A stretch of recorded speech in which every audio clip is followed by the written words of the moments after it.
Në atarin e fshatit Bogovin janë gjetur 8 bomba dore të tipit Kashikara. Këto bomba janë gjetur në një sëndëk.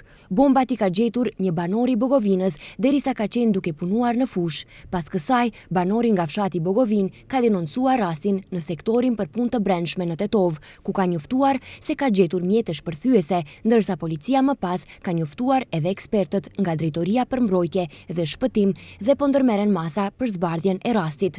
Drejtori i Drejtorisë për Mbrojtje dhe Shpëtim, njësia rajonale në Tetov, Muhamed Avzia, tha se bombat janë marrë në mënyrë të sigurt dhe ekipet e kësaj drejtorie dhe të njëjtat do dorëzohen në qendrën për menaxhim me kriza. Dje rreth orës 17 nga qendra për menaxhim me kriza na u lajmëruan sepse në fshatin Bogovin, në vendin e quajtur Prestovec, janë gjetur mjete shpërthyese. Dhe pastaj në bashkëpunim me policinë e kemi bërë sigurimin e vendit dhe sot kolegu im ka ardhur dhe ka siguruar dhe ka bërë shmontimin e bombave. Bëhet fjalë për 8 bomba Kashikara të prodhimit kines, janë modeli i ri. Me ato mjete tash do të merret Drejtoria për Mbrojtje dhe Shpëtim dhe do t'i rregullon në magazinet e tyre apo do të shpërthehen.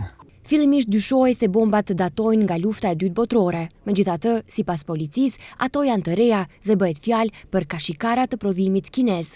Ndërkohë në vendngjarje po kryhet hetim nga prokuroria dhe organet tjera kompetente për zbardhjen e rastit. Deri tani nuk ka akoma të dhëna për ndonjë person të dyshuar.